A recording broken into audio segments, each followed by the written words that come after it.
ஐயா இந்த ஹார்ட் பிளாக்ன்றாங்கல்ல, அதை இயற்கையான முறையில் சரி பண்ண முடியாதா அப்படின்னு கேட்டாங்க. அவங்கக்கிட்ட நான் ஒரு கேள்வி கேட்டேன். ஐயா இந்த ஹார்ட் பிளாக்ன்றது இப்போ தான் ரொம்ப காமனாக எல்லாருக்கும் வர்ற மாதிரி இருக்குது. ஆனால் நம்முடைய முன்னோர்கள் வாழ்ந்த காலத்தில் பெரும்பாலும் ஏன் ஹார்ட் பிளாக் வரல அப்படின்போது அவர் சொன்னார், நல்லா உழைச்சாங்க, நல்லா சாப்பிட்டாங்க, சீக்கிரமாக போய் தூங்கிட்டாங்க, மனசை ரிலாக்ஸாக வச்சுக்கினாங்க, கூட்டு குடும்பமாக வாழ்ந்தாங்க, இயற்கையோடு சேர்ந்து வாழ்ந்தாங்க, அதனால் நோய் நொடி இல்லாமல் வாழ்ந்தாங்க அப்படின்னு சொன்னாங்க. அதுக்கு நான் சொன்னேன், ஏன் அப்படி வாழ முடியாதா அப்படின்னு. எங்கெங்கே வாழ்கிறது, என்ன சொல்கிறது, நமக்கு வேலை செய்கிறதுக்கே டைம் சரியாக போகுது, அப்படி இப்படின்னுலாம் காரணங்கள் நிறையா வந்தது. சரி ஓகே, இப்போ நான் என்ன சொல்ல வரேன்னா, நம்ம நினச்சா முன்னோர்கள் வாழ்ந்த வாழ்வுக்கு மாற முடியும், அவங்களுடைய வாழ்க்கைக்கு திரும்பவும் வாழ முடியும், வாழ்ந்து காட்டவும் முடியும். நம்ம நினைக்கிறதில்ல, நம்ம எதோ நினைக்கிறோம், ஆனால் இதை நினைக்க மாட்டேன்றோம். சரி, இப்போது ஹார்ட் பிளாக் வந்துருச்சு. இசிஜி எடுத்து பார்த்துட்டிங்க, எக்கோ எடுத்து பார்த்துட்டிங்க, டிஎம்டி பார்த்துட்டிங்க, இதனால் ஹார்ட் பிளாக்குன்னு கன்ஃபார்ம் பண்ணிட்டாங்க. இது காஞ்சோ பண்ணியிருக்கீங்க, இல்லை ஸ்ட்ரென்த் வச்சுருக்கீங்க, அதுக்கான மருந்து மாத்திரைகளும் தொடர்ந்து எடுத்துகிட்டு வரீங்க. திரும்பவும் கொஞ்ச நாள் கழித்து திரும்பியும் பார்த்தீங்கன்னாக்கா உங்களுக்கு இன்னொரு இடத்துல ஹார்ட் பிளாக் வந்திருக்குன்னு சொல்கிறாங்க. என்ன பண்ணுறதுன்னு தெரில. சரி ஓகே, நான் என்ன சொல்கிறேன்னா, நீங்கள் எடுக்கிற அனைத்து வகையான மருந்துகளையும் மருத்துவ முறைகளையும் கையாளுங்க, சரிங்களா? அதோடு சேர்த்து பார்த்தீங்கன்னாக்கா நான் சொல்கிறேன், இந்த வாழைக்காயை எப்படி சாப்பிடணும்னு சொல்கிறேன், அப்படி சாப்பிட்டு வாங்க. நோய் நொடி இல்லாமல் ஆரோக்கியமாக இருக்கும். ஹார்ட் பிளாக் இருந்தால் சரியாக போகும். இந்த வாழைக்காயை பற்றி நிறைய மருத்துவர்கள் பார்த்தீங்கன்னா, படித்த மருத்துவர்கள் இது சாப்பிட்டிங்கன்னா ஹார்ட் பிளாக் வராது, எத்தனை ஹார்ட் பிளாக் இருந்தாலே கரைஞ்சு போகும்னு பேசியிருக்காங்க. அவங்களுக்கெல்லாம் இந்த நேரத்தில் உள்ளத்தின் ஆழத்தின் நன்றி தெரிவிச்சுக்கிறேன். இப்போ இதுக்கு வேறு எதனா மாற்று மருந்து இருக்கா அப்படின்னா, சித்தாவில் மாற்று மருந்து இருக்குது. பார்த்தீங்கன்னாக்கா மருந்தப்பட்டை, இந்த மருந்தப்பட்டை சூரணம் நாட்டு மருந்துகளை கேட்டிங்கன்னா கிடைக்கும். ஆனால் நீங்களே சுயமாக வாங்கிடாதீங்க, உங்கள் மருத்துவ ஆலோசனைப்படி வாங்கிக்கோங்க. இதெல்லாம் இருக்குதுன்னு சொல்ல வரேன். மருந்தப்பட்டை சூரணம் அப்படின்றது ஒன்றுக்கும் மேற்பட்ட மூலிகைகளால் கலக்கப்பட்டு தான் சூரணம். ஆனால் நீங்கள் மருந்துப்பட்டை, இது மருந்துப்பட்டை மட்டும்தான். மருந்துப்பட்டை சூரணம் கிடைச்சா வாங்கிக்கலாம். அப்படி இல்லைன்னா ஒரிஜினல் மருந்தப்பட்டை, இப்போ டூப்ளிகேட்டில் நிறைய வந்துருச்சு. ஆனால் ஒரிஜினல் மருந்தப்பட்டையை வந்து செதுக்கி எடுத்துகிட்டு வந்து நிழல் காய்ச்சி நீங்களே கட் பண்ணி காலை மதியம் இரவு 3 வேளையும் டீயை போட்டு குடிக்கலாம், தவறே இல்லை. டீயை போட்டு கஷாயம் மாதிரி குடிச்சிட்டு வந்தீங்கன்னா எப்படிப்பட்ட பிளாக் இருந்தாலும் சரியாக போகும். மருந்துப்பட்டை சூரணம் அவ்வளோ நல்லா கேட்கும். ஆனால் மருந்துப்பட்டை கஷாயம் அதை விட நல்லா கேட்கும். கரைஞ்சி சுத்தமாக இல்லாமல் போயிடும். இது அது மட்டுமா கரைக்குமா அப்படின்னா இல்லை. எந்த இடத்துலலாம் கொழுப்புகள் இருக்கோ, எந்த இடத்துலலாம் அடைப்புகள் இருக்கோ, எந்த இடத்துல ரத்த நாளங்களில் உங்களுக்கு அடைப்புகள் இருக்கோ அது எல்லாமே கரைஞ்சி போகும்.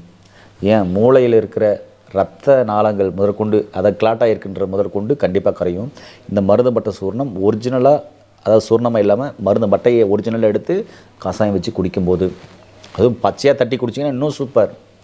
அது இல்லாமல் பார்த்தீங்கன்னாக்கா நிறையா மாத்திரைகள் இது மாதிரிலாம் இருக்குது.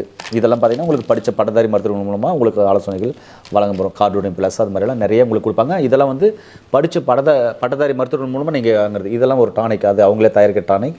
இதெல்லாம் பார்த்தீங்கன்னாக்கா எப்படிப்பட்ட ஹார்ட் பிளாக் இருந்தாலே உங்களுக்கு கரைஞ்சிரும், சரிங்களா? நான் இயற்கையான மருத்துவ முறையில் எப்படி இந்த வாழைக்காயை வச்சு ஹார்ட் பிளாக்குகளிலிருந்து சரி பண்ண முடியும், கொஞ்சம் கொஞ்சமாக சரி பண்ண முடியுன்றதை நான் பேச விரும்புகிறேன். இப்போ இந்த வாழைக்காயை வந்து பார்த்திங்கன்னா வெட்டி நான் எப்படி சாப்பிட்றதுன்னு சொல்கிறேன். அதுக்கப்புறம் இது எப்படியெல்லாம் நீங்கள் பயன்படுத்தினா என்னென்ன பிரச்சனைகள் தீரும்னு தான் சொல்கிறேன். இப்போ இப்படியே வாழைக்காயை வெட்டியாச்சு இல்லையா? இது அப்படியே பச்சையாக சாப்பிட்லாம். காலையில் ஒரு 4-5 பீஸ், மதியம் ஒரு 4-5 பீஸ், சாயந்தரம் ஒரு 4-5 பீஸ் சாப்பிட்லாம், தவறு இல்லை. சரி, இது ஒன்றும் செய்யாது. இது சாப்பிட்றதுனால ஒரு சிலர் சொல்லுவாங்க வாயு வந்துருமே. கண்டிப்பாக வாயுவெல்லாம் வராது. வாழைக்காய் சாப்பிட்றதுலாம் வாயு வராது. எப்படி சாப்பிட்டா வாயு வரும் தெரியுங்களா? சமைச்சு சாப்பிட்டா தான் வாயுவான பொருள். பச்சையாக அதனுடைய தோல் சதவீதையோடு பச்சையாக சாப்பிடணும். பிஞ்சு காயாக சாப்பிட்டிங்கன்னா ரத்தம் தூய்மையாகும், சரிங்களா? ரத்தம் தூய்மையாகும், கொழுப்புகள் கரையும், பிளாக் இருந்தால் சரியாகும்.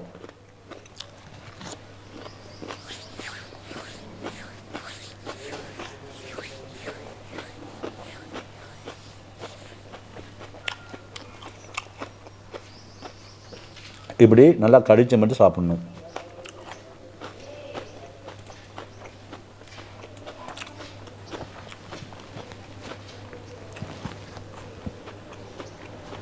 இப்போ எனக்கு கொடுத்தா ஒரு வாழைக்காய் 2 வாழைக்காய் சாப்பிட்ருவேன். புதுசாக சாப்பிட்றவங்களுக்கு சோறு சாப்பிட்டா எப்படி தொண்டை அடைக்கும், பாத்திரா தொண்டை அடிச்சு தண்ணி குடிடான்னு சொல்வீங்களே, அது மாதிரி இதை சாப்பிடும்போது துவர்ப்பாக இருக்கும். துவர்ப்பு என்ன செய்யணும், தொண்டையில் அடைக்கிற மாதிரி ஒரு ஃபீல் இருக்கும். அப்போது இது மாதிரி தண்ணி எடுத்து வச்சுட்டு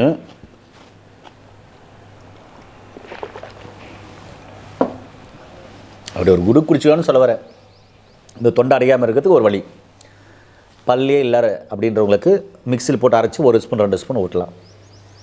தொற்று நோய் இருக்கிறவங்க நானே சொல்லுவேன், அவங்களுக்கு 1 ஸ்பூன் 2 ஸ்பூன் எடுத்து ஊட்டி விடுங்கன்னு சொல்லுவேன். பிளாக் இருக்குது, ரத்தம் கெட்டு போயிருக்கு, ரத்தத்தில் இன்ஃபெக்ஷன் இருக்கிறவங்களுக்கெல்லாம் இந்த வாழைக்காயை நான் கண்டிப்பாக பரிந்துரை செய்கிறேன். இது பச்சையாக சாப்பிட்டா தான் நல்ல மருத்துவ குணம் வாய்ந்தது. இதை சாப்பிட்டு வந்தீங்கன்னா நான் சொன்ன அனைத்து வகையான பிரச்சனைகளும் சரியாகும். ஹார்ட் பிளாக் இருந்தால் கரைஞ்சி போகும். அதுக்கான ஆதாரமான வீடியோக்கள் பார்த்திங்கன்னா நம்ம நிறைய போட்டிருக்கோம்.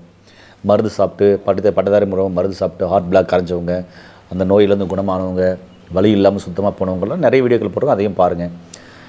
இயற்கையான முறையில் குணப்படுத்தினா இப்படி குணப்படுத்திக்கலாம். இல்லை மருந்துகள் வேணும்னாக்கா கீழே போன நம்பர் கால் பண்ணி மருத்துவ ஆலோசனை பண்ணி நீங்கள் வாங்கிக்கலாம். ஆக மொத்தத்தில் நோய் நொடி இல்லாமல் ஆரோக்கியமாக இருக்கணுங்க. அதே மாதிரி ஹார்ட் பிளாக் வரக்கூடாது அப்படின்றவங்க நீங்கள் நினச்சிங்கன்னா கருப்பு கவுனி அரிசி கஞ்சி குடிங்க. எத்தனை வேலைனாலும் குடிக்கலாம். பிடிச்சா குடிங்க, குடிச்சிட்டே இருங்க. உடம்பு சூடாகுதுன்னா விட்டுருங்க, திருப்பி குடிங்க. இப்படி ஸ்டார்ட் பண்ணலாம். பெண்களாக இருந்தீங்கன்னாக்கா கருங்குரவை அரிசி சாப்பிடுங்க, சரிங்களா? இல்லைனாக்கா சீரக சம்பாரிசி இருக்குது, அதுவும் சாப்பிட்லாம். அதில் ஃபைபர் நல்லா இருக்குது. ஆனால் குறிப்பாக கருப்பு கவனி கருங்குரவை சாப்பிட்றது ரொம்ப ரொம்ப நல்லது. நல்ல நரம்புகள் நல்லா இருக்கணும், நரம்புகள் ரத்த ஓட்டம் நல்லா இருக்கணும் அப்படின்னா இருப்பைப்பு சம்பாரிசி சாப்பிடுங்க. இப்படியெல்லாம் சாப்பிட்டு நோய் நொடி இல்லாமல் ஆரோக்கியமாக வளங்க. ஹார்ட் பிளாக் இல்லாமல் ஆரோக்கியமாக வளங்க. இயற்கையான உணவுகள் எடுத்துக்கோங்க. கொழுப்பான உணவுகள் எடுக்க வேண்டாம். ஹார்ட் பிளாக் இருக்கிறவங்க, ஹார்ட் சம்மந்தமான பிரச்சனை இருக்கிறவங்க கொழுப்பான உணவுகள் எடுக்க வேண்டாம். இனிப்பான உணவுகள் எடுக்க வேண்டாம். உருளைக்கிழங்கு எடுக்க வேண்டாம்.